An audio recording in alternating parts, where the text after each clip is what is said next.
Okay, we're on.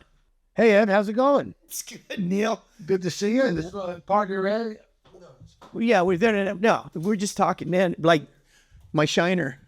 Yeah, so hey, Ed, what happened to that shiner of yours right there, by the way? I was giving a private lesson today, and we're working knives, right? And I said, hey, listen, I don't want you to do any stabbing. I want slicing motion. Well, needless to say, we had our goggles on. The first thing he did was stab me in my cheek. Well, I'll be damned. Well, it just goes to show these damn knives are dangerous, aren't they? What about you the other week, man? You had a shiner too, but that wasn't from a knife, right? Well, I got to tell you, my dog is much faster than a fist. I got headbutted by a 110-pound German Shepherd, and I had the worst shiner in my career, and I probably had 200 of them. Oh, my God. Being in the bar business for 30 years as a bouncer, you end up with a few shiners here and there. This is crazy, man. Yeah, let's look. I mean, do you believe this guy? Do you believe this character right here, Kevin Parker-Rana? Well, this is, well, let's just talk about nowadays. Nowadays, it's crazy. This guy, he got out of jail on parole. He stabbed 7 people. He killed 3 of them, ran over 2 of them. Yeah. This is, and he was using a knife, and he was also using a vehicle, right? Stolen vehicles. I mean, first of all, why did this guy get out on parole in the first place? He had mental problems. Domestic things. Let's just go through the list. Stole a vehicle, stabbed a man in the neck and chest, stabbed another man, carjacked his car, drove over a pedestrian, ditched the van, and the police found a kitchen knife in there that he used. Do you believe this guy got into another, except this way he stepped up. He got into an SUV, drove into a motorcycle, slammed his SUV into 3 pedestrians, hit another vehicle downtown, got out of the car, went up to the victim's vehicle, stabbed him in the chin, the arm, and the stomach, drove to Milpitas, stabbed another victim in the neck repeatedly, then hid in the van, and that was it. At least this guy gets around. Much. I know, it's crazy, but here's why. Why was he let out in the first place? He was a meth addict. He had he has mental problems, and his mom had, restraining orders against him. And yet he gets out, and then he goes on this crime spree, so to speak. It's just amazing. It just goes to show, people have to be aware of the dangers out there. When you look at people like this, here is a guy who's got 2 really bad ingredients. Number 1, obviously he's evil. Anyone who goes around and hurts individuals that he has no connection to, no beef with, is unadulterated evil. And then on top of it, he's an idiot. This is a stupid human being. Let's not kid ourselves. This is a dumb ass. Come on. This is not a person of intelligence. This is not what smart people do for a number of reasons. Well, look at, I wanted to talk about what he was using. He used a SUV and a car, but he was using a knife. Yep. And the number 1 knife used in stabbings in the United States, you know what it is, right? Screwdriver. No, it's a kitchen knife. Oh, there you go. Which is what he had. It's the number 1 knife used in stabbings, right? This is what he had. He had his kitchen. They got a kitchen knife. Right. And I would wanted to talk about why is a knife so dangerous?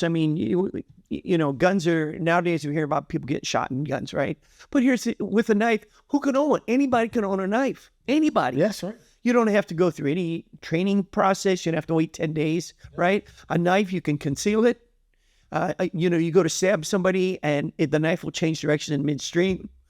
Does it make any noise? No. Do you have to reload a knife? No. And do you have to be an expert to use it? No, you just got to know how to scribble. And guess what? No one's talking about, like with guns, banning guns. No one's talking about banning knives. Knives are going to be around forever. But, there is one thing that I want you to talk about to people, which is a great advantage when you're dealing with a knife. They have to be close enough to you to strike you. It's not like a gun where they can stand 10 feet away. And what advantage, Ed?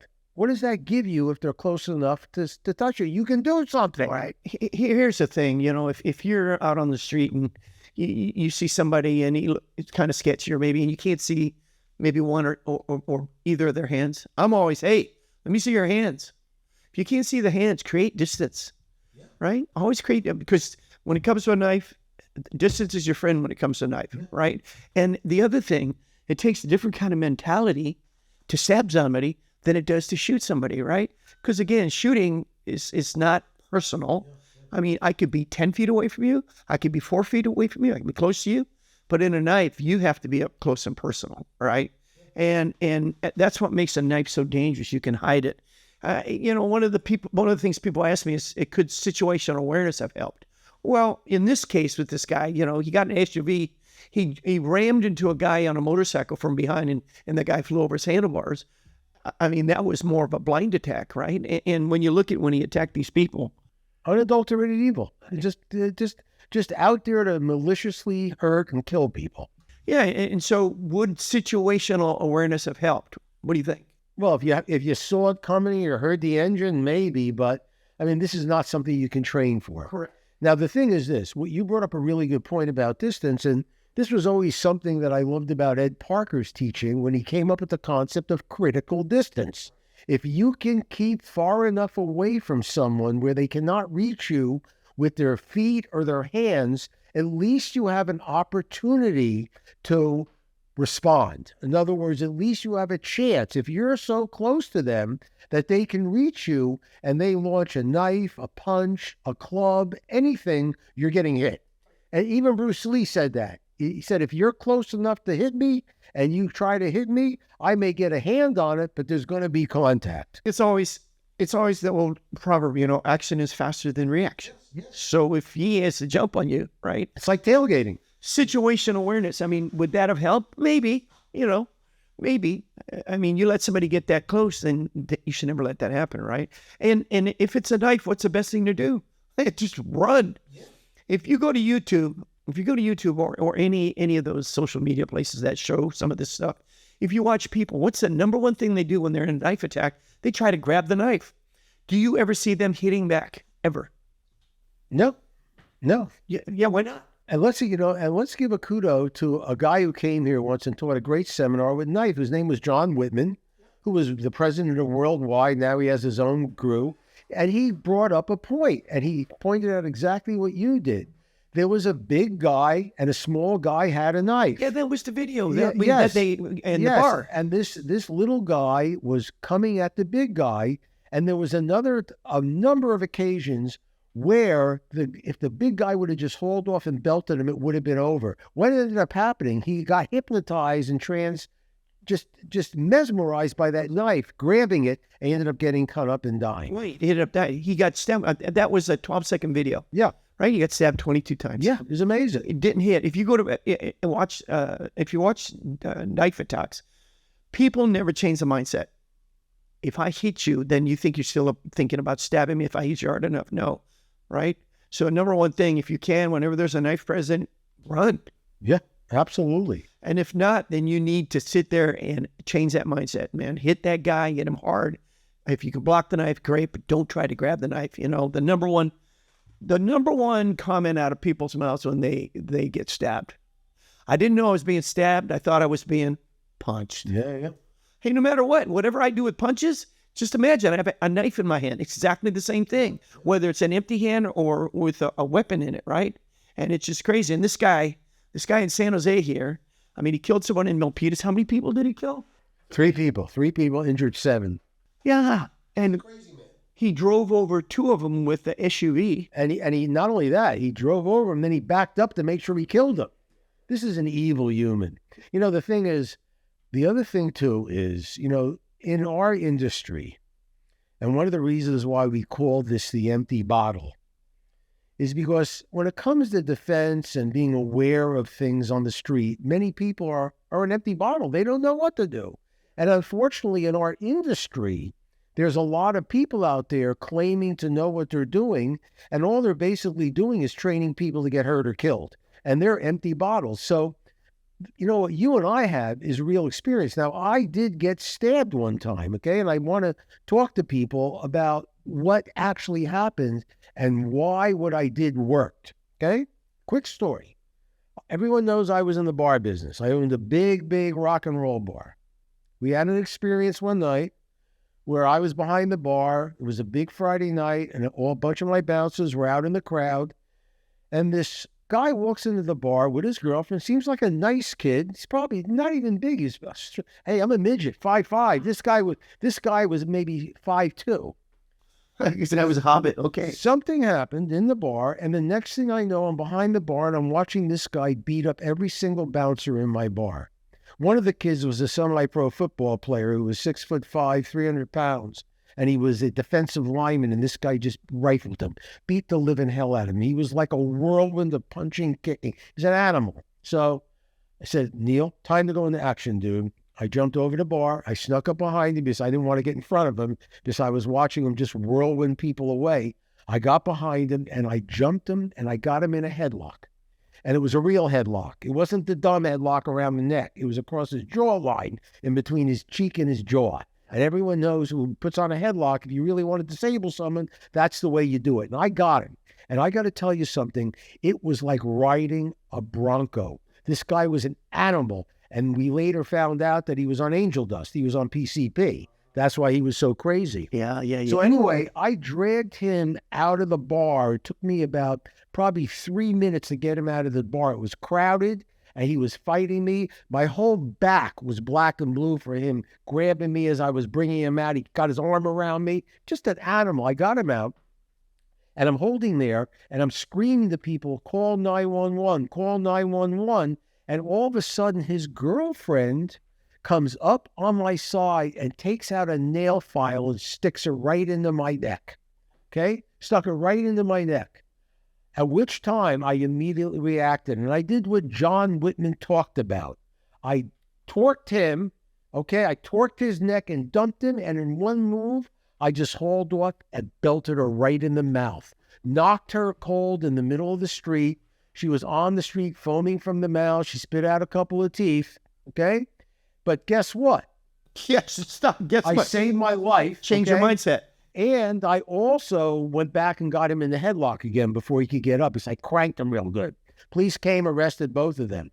Of course, they cross-charged me in court.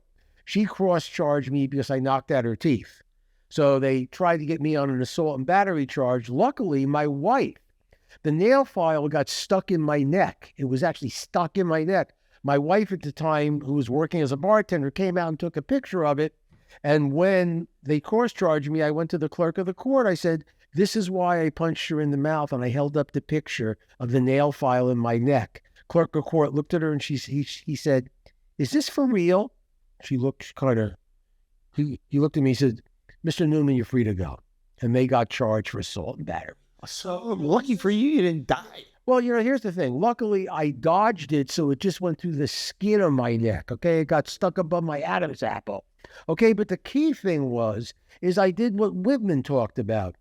Once you deal with the weapon, and I dealt with it by getting stabbed, which is not the greatest thing, then you strike. Because if you don't reverse that equation and you end up playing with that knife, you talked about it, you're going to end up dying. So this is what we have to do in real life. When we're attacked, we have to turn that equation around and go from prey to predator right away and turn it around. Yeah, it's not, but a lot of people don't know how to do that. A lot of people don't train. They need training. They need us. Right. They need training. And I mean, there's a lot of good schools and there's a lot of bad schools. Yeah. And the thing is, on our website, KravMaga.com, they can watch you do a majority of the training and teach them real skills that will help them if, God forbid, something like this happens. And the thing is this, one thing this proves to us, Kevin Parker-Rana, okay, is out there, and there's a lot of them, and anyone can run across his path at any time. So it is essential everyone trains and gets into the mindset that someday they're going to have to defend themselves. You know, why? Okay, so let me ask you something. Remember in the old days, I mean, we're both old guys, right? But in the old days, you didn't hear about all this, and you didn't hear about all the stabbings and shootings, and were they as numerous, and were they, why now? And people nowadays seem to be less observant and less cognizant about the environment around them, right? Listen, When you go to a restaurant, you and your wife go to a restaurant and you go in there. What are people doing? You watch a family of like 4 or 5. What are they doing? Are they talking? They're on their phones. They're on their phones. Yeah. Right? How many times I tell people, hey, listen, the worst thing you can do is sit there and walk and text while you're walking or talk on the phone, right? Because a threat always looks for someone that's not paying attention. And you know what? I think with the advent of all the new stuff, the social media and in the phones, people's attention, they're not, or you watch somebody that's running and they wear headphones. Why do they wear headphones? They want to block everything out. Absolutely. Right? We got Bart here. How many people have been killed on Bart walking on the train tracks and they had headphones on? They'd never heard the train and they got hit. And what's left after that? I mean, absolutely. Yeah. Hey, your senses will save you. You know, look, when you know something, I learned a lot from my dogs, which I've had my entire life. And dogs are sense-oriented. You know, their smell, their sight, and their ears. And nothing ever gets to me when I'm with my dog. They pick it up way before I do.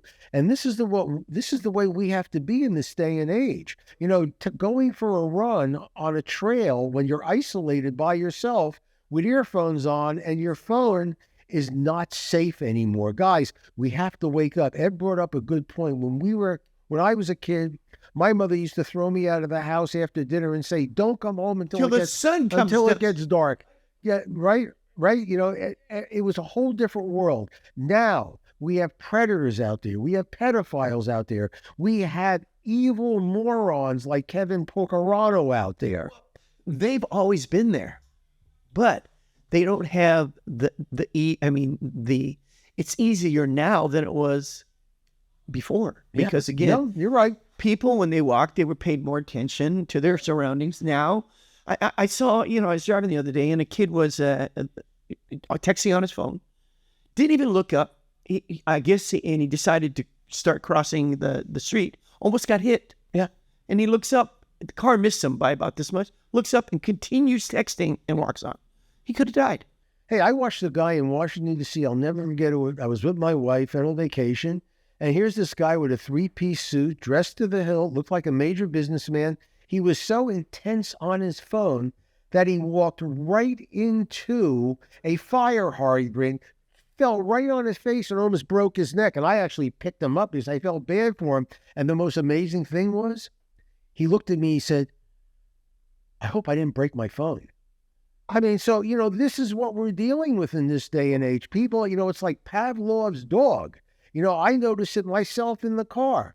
That's why I turn that thing off on silence. I hear a bing. What do? That head goes right to the phone. I got to see what it was. Is it a message? Is it an email? Guys, we have to wake up there. There's threats out there, and it's essential that we become aware of it and we pick this up before it happens to us. Don't be a victim. That's the problem. But people, look at, what do people do now when you see somebody getting beat up? What do? Do they go to help? No, what do? Take their phone or what? Yeah. They video it. Yeah, yes. And you know, I mean, the attitude of the police is now, oh yeah, video so that we have evidence. Well, in the old days, we used to help. Well, plus the other thing, let's not kid ourselves. I mean, you almost have to murder someone to get in trouble now in this society. I mean, come on. This is like, it's insane. There's no bail. I mean, the level of crime that's required to really have a police activity or to have a true prosecution. I mean, look what's going on in San Francisco. The city is drying up and dying because of crime right in the streets. People shooting up, people getting assaulted. It's disgusting. There was 11 people, I think, shot this weekend in San Francisco. Well, that's a good day in Chicago. I mean, you know, that's the best day in the world. But it's crazy, right? But why do we, I mean, nowadays, everything's instantaneous. We hear about crime immediately. Why? That's because of the phone and what people do with their phones. They want to put it on TikTok, or they want to put it on Instagram, or they want to say, hey, I got this, check it out, right? Absolutely. And it's just, we're not going to change it. No. And the only way a person will change is what? If they get hurt or somebody close to them, something happens to them, right? And the threats have a field day. It's like picking fruit off, a fruit on a low-hanging tree. Right? They see these people that are paying attention, go, oh yeah, there's my next victim. Oh, there's my next one. Absolutely. You know, it's a, you know, the bad guys are looking for easy victims. Right. Okay.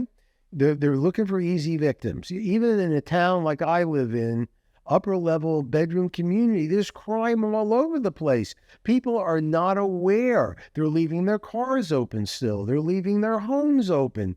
They're walking down the street with fixated with their phones. They're wearing their Rolexes to Trader Joe's and getting robbed in the parking lot. This has happened 3 times in the last 6 months. Oh, where you are, where you live? Yeah, 3 times at Trader Joe's.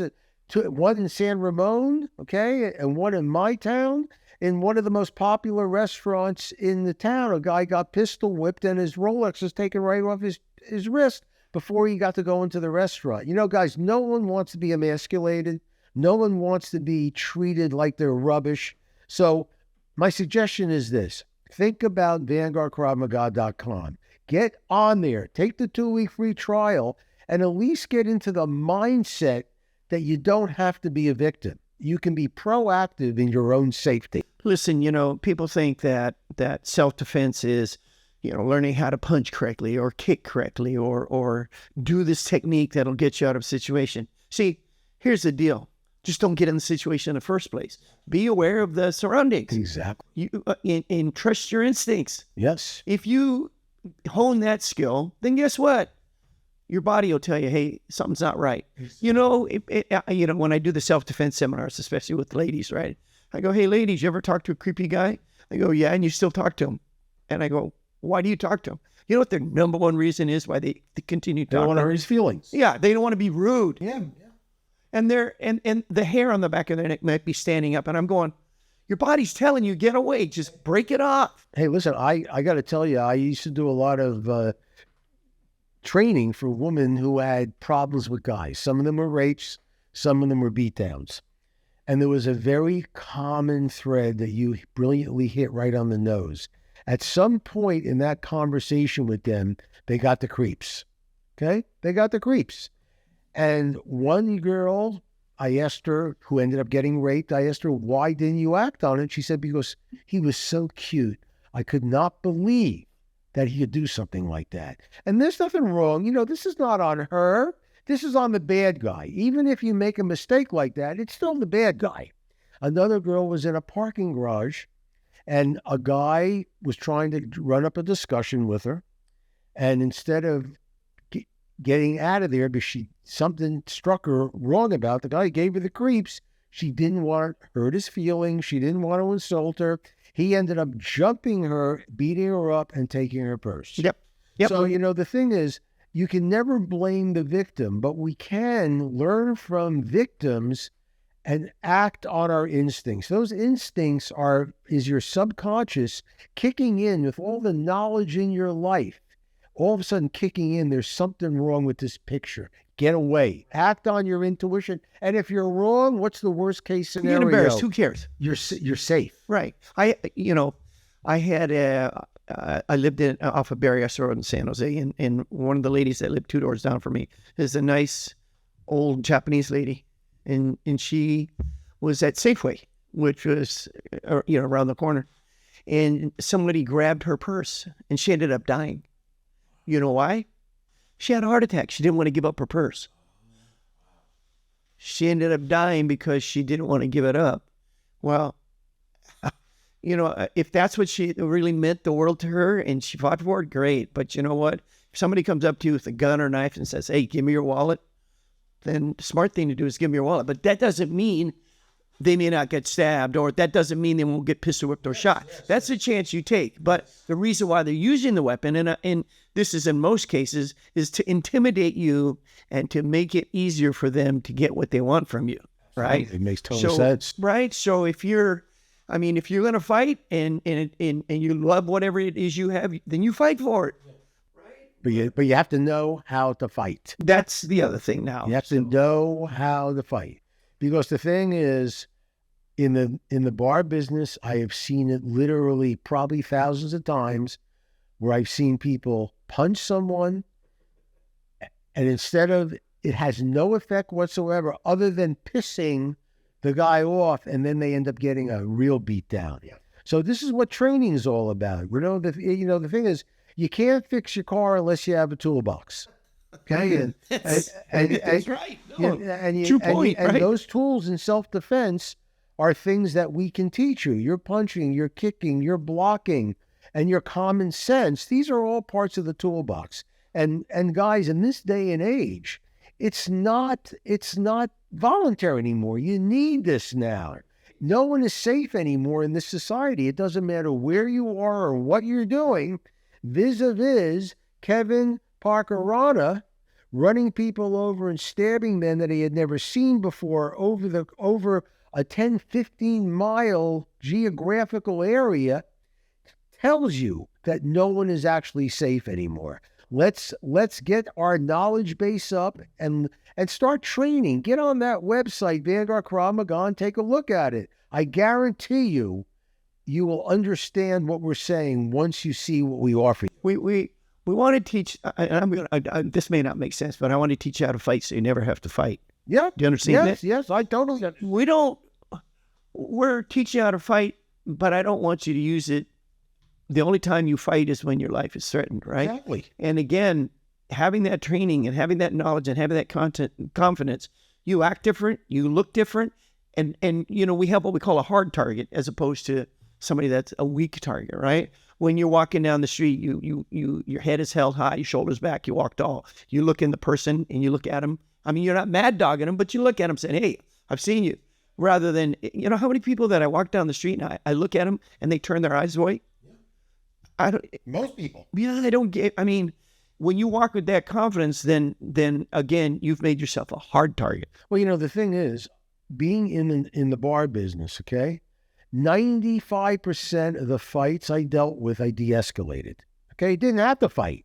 Okay, as you were saying, when you have that confidence in yourself, when you know that you can literally defeat someone physically, and you stick your finger in their face and you say, listen, dude, enough is enough.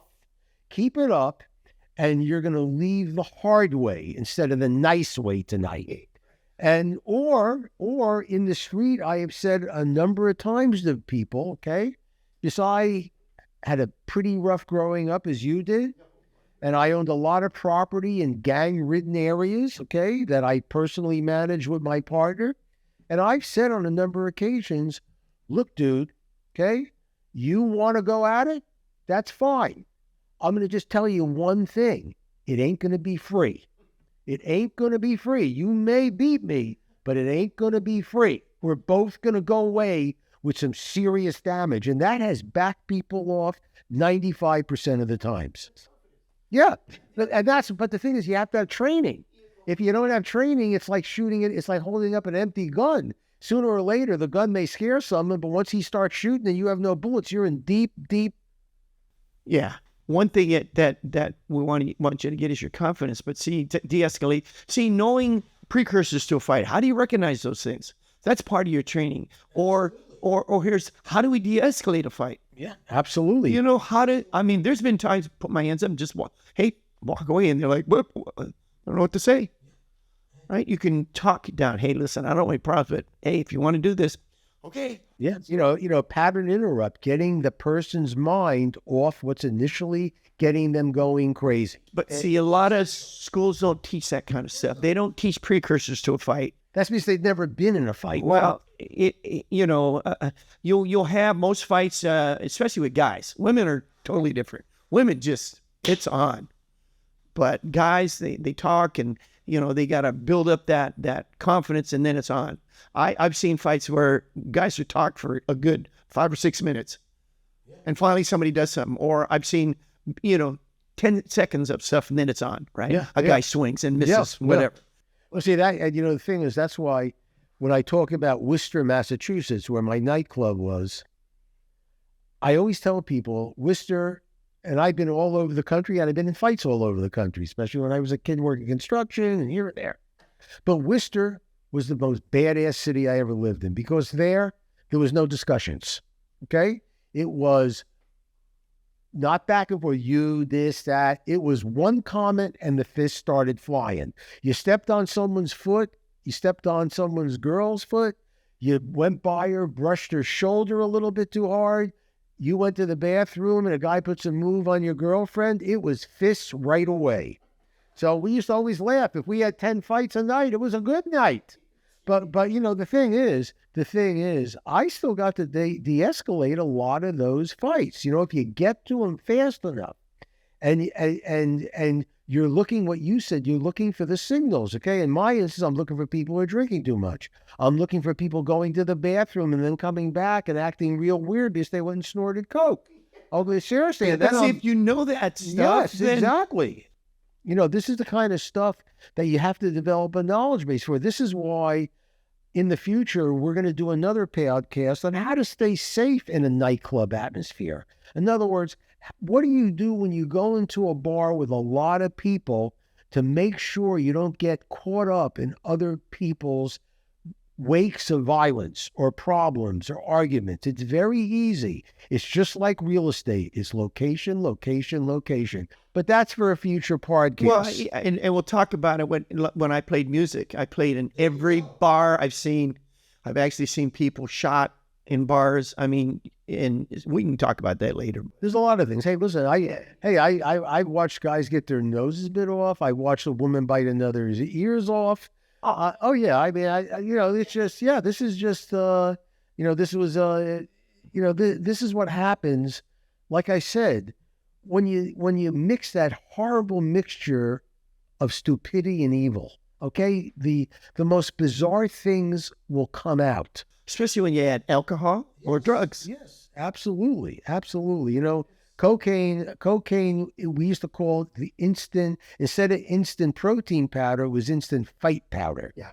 Because not only would you see dislocation between couples and friends, but man, when guys would go off on each other and they were snorting away, I mean, it would get bloody fast. So, you know, this is all stuff that we're going to teach people over the course of these podcasts on how to stay safe and how to look out for dangers, how to stay away from them, and God forbid if they happen, how to win. Because violent confrontation is the worst solution to anything, but if it happens, you gotta win.